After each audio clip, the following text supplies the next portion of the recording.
The ability to delay gratification and keep putting in the work consistently and never losing that focus is what separates those who make it from those who don't. Are you a good teammate? Are you the same guy when things are going well or when things are going bad? Seen or put on the map, bro, I reached out to all 30 teams multiple times.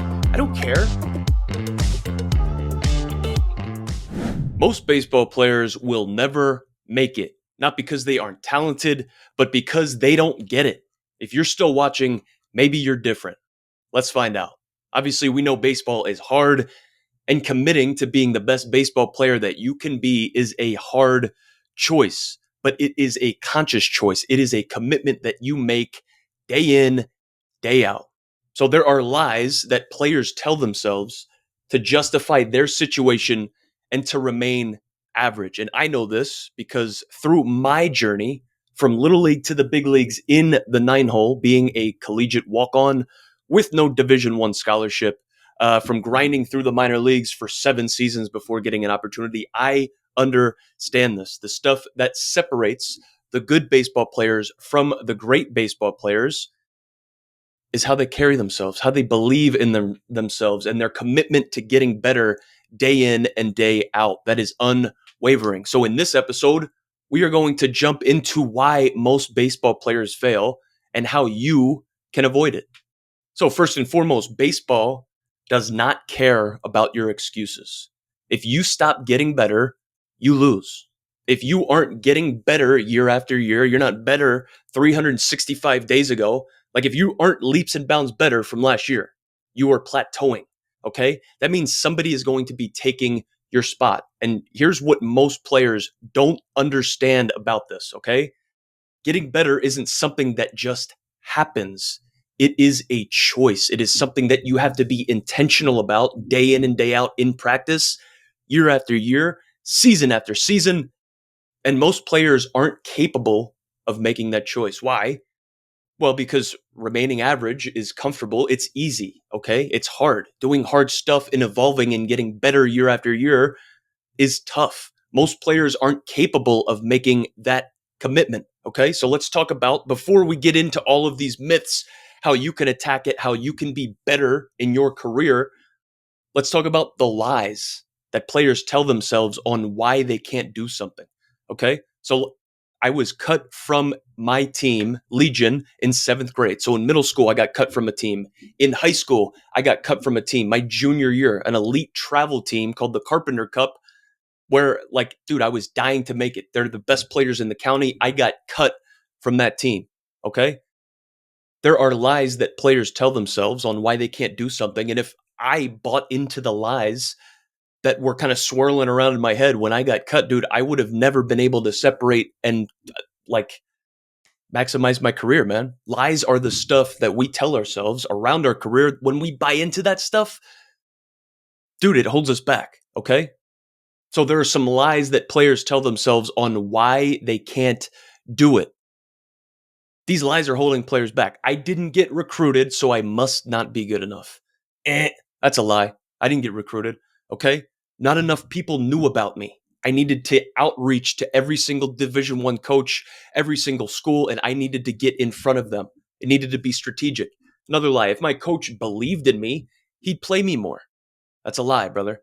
You can control that, okay? So the way that you carry yourself, being able to show up day after day and being committed to being consistent, that stuff is a choice. If you aren't on the field, if you're a second string grinder who isn't getting an opportunity, man, it's not the coach's fault, okay? That's a lie that you're telling yourself that's holding you back. What is the controllables, dude? You need to get better on bunting. You need to get better at playing the outfield, okay? It's not your coach's fault. If he doesn't believe in you, why is that, okay? Another lie. I don't need to grind in season. I'll just turn it on when it matters.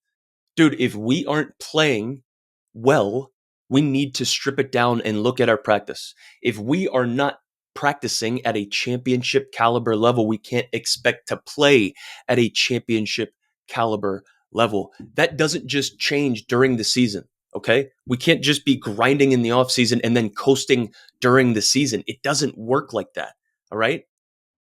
The reason why you are losing, or the reason why your statistics or your performance isn't where you want it to be and your career isn't as successful as you want it to be is because you believe these lies, okay? These lies hold you back.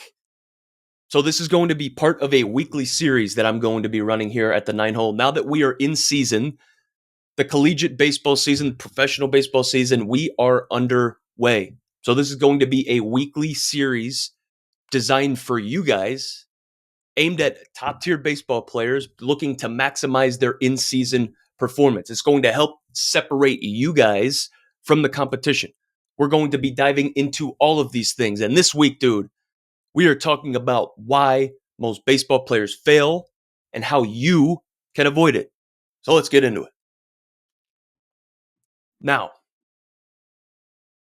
it is huge to understand that most players are not intentional with their training time, okay?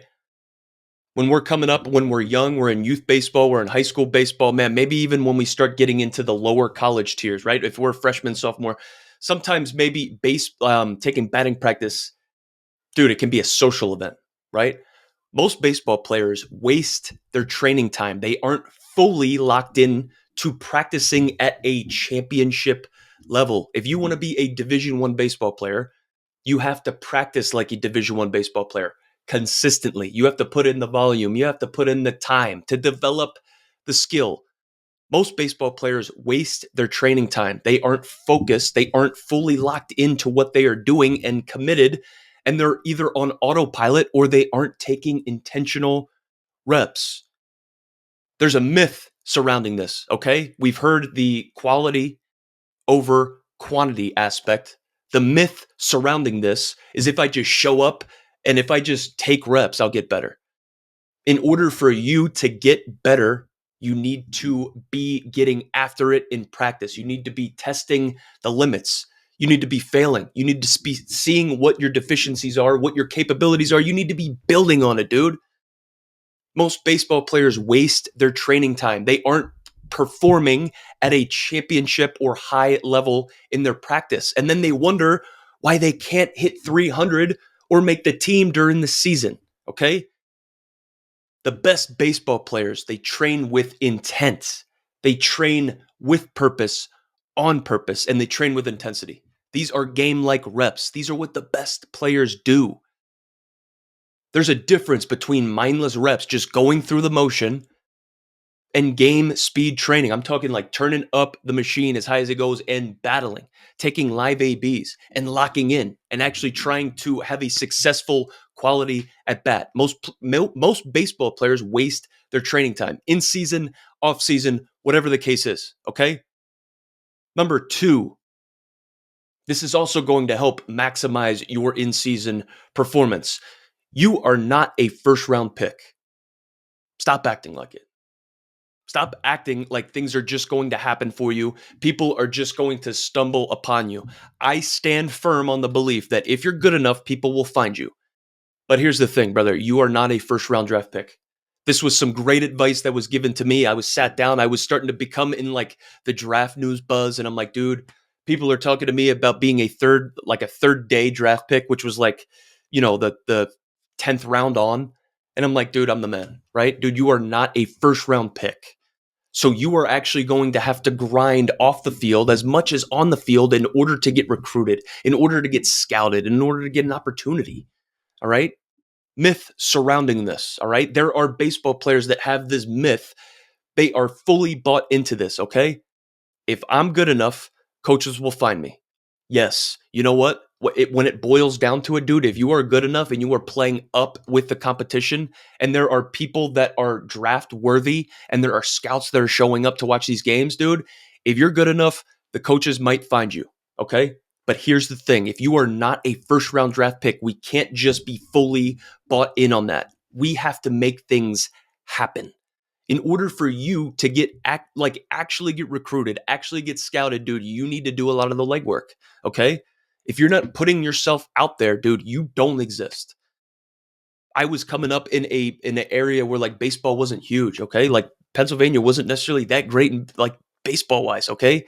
We know that down south, those southern states, and then like out west, Cali, Arizona, bro, that is a baseball hotbed. So I'm growing up in Pennsylvania, and I need to outreach to all of these schools. I'm sending emails, I'm sending videos, bro. I am annoying these guys. I need to get in front of them. If you're not putting yourself out there, you don't exist. I got an opportunity at the Division I level as a walk-on because I was just sending out emails, peppering people. Even though I could run a 6'4" 60 in high school, like these guys didn't know who I was. Okay. If you're not a first rounder, you need to put yourself out there. If you're not a first rounder, technically, dude, you don't exist. All right. Here's how I would proactively reach out to recruiters. I'm talking about like college coaches, man. I've even reached out to scouts. I've reached out to MLB front offices, man. I was at Wagner College, and I'm trying to get like seen or put on the map, bro. I reached out to all 30 teams multiple times. I don't care, right? Reach out to these guys. Let them know that you have interest. Fill out the recruiting questionnaires. Send in some video. Let them know that you exist. There's a right way and a wrong way to do it. Dude, the only way that I knew was full speed ahead. So I didn't care if I was annoying. I needed to get in front of them. I wanted them to make the decision when they came out to see me. But they were going to know who I was. If you're not a first rounder and you're not putting yourself out there enough, dude, you don't exist. Okay? Number 3. So this is going to be huge for your success as well, especially when we're talking about the team dynamic. Don't be the most hated guy in the dugout. What does that mean? And how are we going to be able to stop that stuff? I don't know if I'm the most hated guy in the dugout or not. Dude, I'm just trying to hit 300. I'm just trying to win some baseball games. I'm trying to get to the next level. Well, what do you do that's different when you get a base hit versus when you get out? Are you a good teammate? Are you the same guy when things are going well or when things are going bad? So there's a myth, okay? The myth surrounding showing emotion is that it is bad to show emotion after a bad at bat, after an error. Dude, it's not what I'm saying. It is okay to show emotion after you make a mistake. You're a human being. However, the best teammates, the leaders, the guys that set the tone, they are the same regardless of if they get out, if they get a base hit, if they win, if they lose. The best teammates that you've ever had, think about it, dude. Couldn't tell if they were 0 for 4 or 4 for 4. That's tough to do. But the best teammates stay the same. If you are the type of dude that is a great teammate and cheering the boys on from the top step when you had a couple knocks, and then when you are 0 for 2 or 0 for 4, you got a fifth AB coming back up, bro, you're pissed off. No one can talk to you. You don't want to cheer anybody on. You're pouting at the end of the bench. That sucks. You are probably the most hated guy in the dugout. It is not a bad thing to show emotion, but it is a bad thing to let our emotions take us out of the game and negatively impact our teammates. If you go about your business like this, you are the most hated guy in the dugout. Your teammates don't want to be around you. If you are the type of guy that your teammates want to gravitate towards, they want to be around, dude, you give them energy just by being in the dugout. Let me tell you something. There is opportunity for you at the next level. Because guess what, bro? It's about winning at the next level. Whatever next level you want to go to, whatever level you're at, it's about winning at the next level. Okay? And if a coach wants to win, he's going to build his roster around winners. If you're the type of dude that your teammates gravitate towards, flock towards, lean on when things are good, when things are bad, dude, there is going to be opportunity for you at the next level. Great teammates carry themselves the same way when shit is going their way and when stuff is going south. Number 4, this is going to also help you when it comes to your performance this year. Most players, like I said, these guys just don't have what it takes. The majority of the entire baseball population is going to fizzle out before they are able to realize their full potential. Dude, that is not an opinion. That's just what it is. Okay? Here's a myth around that. You're trying to formulate in your head, bro, do I have what it takes? Should I be here right now? Should I be able to keep, like, am I good enough to keep going? Here's the myth around that, all right? The reason why a lot of baseball players fizzle out is because they need to see immediate results. The myth: I should be seeing results if I'm putting in the work. The truth around that, dude, it's mind blowing. Delayed gratification separates those who make it from those who don't. Can you put in the work in the off season or in the first couple weeks of the season without seeing immediate results? The best baseball players at any level can put in that blind work without seeing those results that night. If you know you need to make an adjustment with your swing plan, are you going to be able to go into the cage and work for a couple hours and still show up with the same enthusiasm tomorrow if you go 0 for 4 tonight? There's a myth around you're not supposed to see results right away, dude, right? You aren't supposed to see results right away. Can you keep going and delay gratification?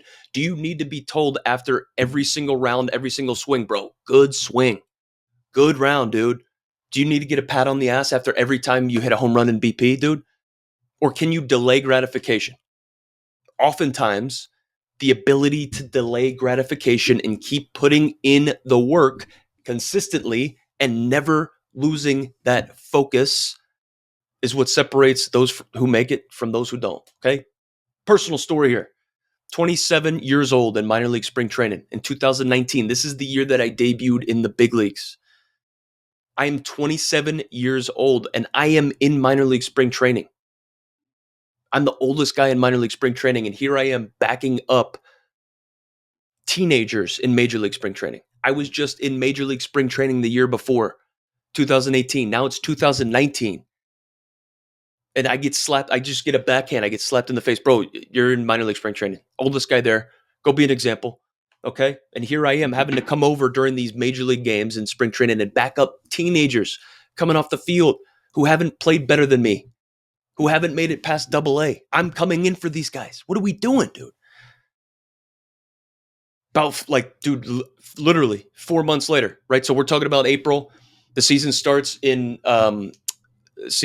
April, so we're talking about like March. Fast forward 4 or 5 months, man. I'm in the big leagues. I'm in the big leagues. Most players don't have what it takes in order to get slapped in the face, put their head down, keep grinding, and keep showing up day after day. Do you? Do you actually have what it takes? Because here's the thing, dude. If you need instant and immediate results to stay motivated, you're not going to last.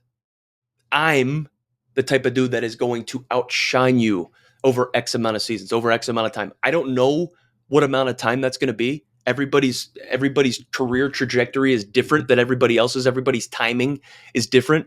But if you are the type of player that needs immediate results and immediate feedback in order to stay motivated and keep going, I'm going to beat you every single time. I don't know how long it's going to be, but I promise you, brother, I will beat you. Most players don't have what it takes. Do you? So dude, another lesson that I think is a good thing to talk about, a good thing to learn, and something that could help you guys out with your performance is that it doesn't matter who is on the mound. It doesn't matter who's at the plate, what kind of career they've had, what kind of buzz that they have. Doesn't matter if you're the low man on the totem pole, dude. So like 2019, I am in minor league spring training. A couple months later, I am in the big league. So it is polar opposites. I was at the low end of my career 4 or 5 months earlier, being a nobody.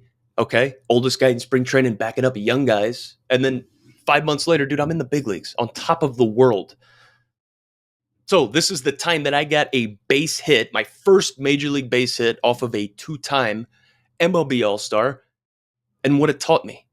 This is going to be able to help you guys, hopefully, like relate to you and your story and your career, dude. I was a nobody. I just got called up, September call up. I'm 0 for 10 at this point. So I'm getting like at bats where it's, dude, they're like 12-run ball games, 10-0 ball games. We're blowing these guys out, or it's cold. We're getting our asses kicked, and here I am coming off the bench. I'm a defensive replacement, bro. I love it, but I'm like 0 for 10. I'm a nobody. I'm up here. I'm getting a start. I'm getting a start against a 2-time All-Star, a dude that, he was the NL wins leader at one point. He's got a no-hitter in the show. Here I am going up against this guy trying to get my first Major League base hit. I'm a nobody, dude. It's a high pressure moment, and I get a knock. I get 2 knocks. I actually get 2 knocks and 3 at bats. Should have had 3 knocks, but I went 2 for 3 off of him. Dude made over $100 million. The lesson learned: big names, dude, big moments. Doesn't matter. Doesn't matter what you're up against. Doesn't matter where you're at currently in your career. Baseball's funny. Anybody can win on any given day. You can face a 5-star prospect, first rounder, All American, SEC, throws 102, dude. Baseball America top 10. Like, it doesn't even matter. What matters is execution. What matters is who executes in this at bat, who executes in this game, and who doesn't. That's what's going to be the winner and the loser. Okay. Jordan Zimmerman was my first major league hit. Also, my second major league hit. That dude did not execute that day. That guy had a fantastic career. He's an amazing Major League Baseball player. I executed that day. He didn't. I also almost ate shit trip like before I even got to first base. So like what nobody saw is that I was fired up after getting that base hit, and I run out of the frame, and I was trying to run so fast around first base, dude. I was trying to go to second base. There is a huge divot in the grass on my first base hit video because I almost fell. Dude, I almost fell flat on my face rounding first base. Crazy little bloop right there, man. But looking back on it, man, the lesson that I learned, the only thing that matters is execution. Doesn't matter what the name on the back of the jersey says. If you're number 89, right? If you're a minor league spring training dude coming on over, the only thing that matters is execution. That's it. Number 6, dude. Another little facet or tidbit that could really help you guys perform better this year. There's a truth about MLB players, man, that not everybody talks about. So when we talk about baseball players, man, if you're walking down the street and you pass by Jose Altuve and you don't recognize his face, you don't know what he looks like, but you pass by Jose Altuve in street clothes or Alex Bregman in street clothes, dude. Do you notice? Do you know that you're passing by one of the best hitters or like one of the better baseball players in the game right now? The truth about Major League Baseball players, the best baseball players in the world that nobody talks about, is that the majority of these guys are not freak athletes. Stop putting so much pressure on yourselves thinking that you need to have all 5 tools. You need to have a 400 batting average this season. You need to be able to run a 5'9", 60-yard dash, like that stuff. No, not everybody is Shohei Ohtani, Aaron Judge, Paul Skeens. 98% of the big leagues are not freak athletes. They just needed to outwork everybody else in order to get there. They just couldn't take no for an answer. Those are the dudes that, whether they got cut, whether they were bench players, they took no for an answer. They were going to prove that guy wrong. They were going to make it to the big leagues. There's a myth. Like I said, all big leaguers are freak athletes, dude. That's not how it works. That's not true at all. The truth, all big leaguers find ways to win. And they got there because they had a tool. They got really good at it. They refined it, and they found ways to win with it better than anybody else. There should be more of an attention to detail and work ethic and consistency, accountability, discipline, more so than raw talent. So we've talked about these myths, these lies that we tell ourselves early on why we can't do a certain thing. Dude, if he trusted me more, man, he'd put me in. I'd be better. If I did this, I'd get recruited. If I did that, man, it's not even about talent anymore. It's not even about talent. Can you win? We need to put more of an emphasis on attention to detail and work ethic, more so than talent, more so than how hard we throw the baseball across the diamond, dude. It's about winning. The truth about these Major League Baseball players, nobody's talking about, is that they found ways to win, and they had to do so in their career, and they had to prove it over and over and over again. They aren't just freak athletes. The majority of them aren't freak athletes. So stop using that as an excuse. You're using that as an excuse for you not to work, and you're justifying that work by saying, these guys are just freak athletes anyway. I'm not a freak athlete. I can't do it. So I'm just going to stay average. Okay? Don't do that. Attention to detail, discipline, focus. Do stuff on purpose with purpose. Lastly, number 7. This is going to help you perform this year. I was never the best baseball player on my team.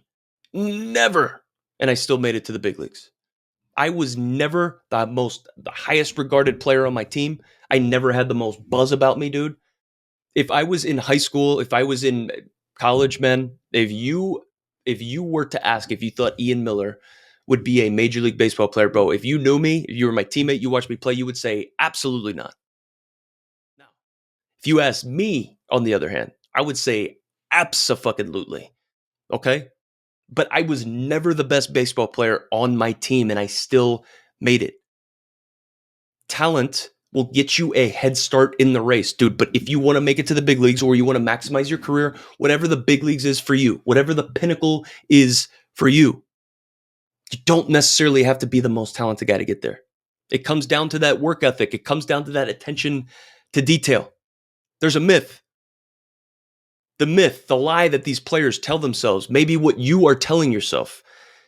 If you're not the best player, if I'm not the best player, I'm not going to make it. If you're telling yourself that you're not going to make it because you're not the best player, bro, you are an idiot. I'm sorry, but that is a lie. Truth is, the best baseball players aren't always the most talented. They're just the ones that prove it year after year. They're the ones that improve year after year. They're the ones that don't take no for an answer.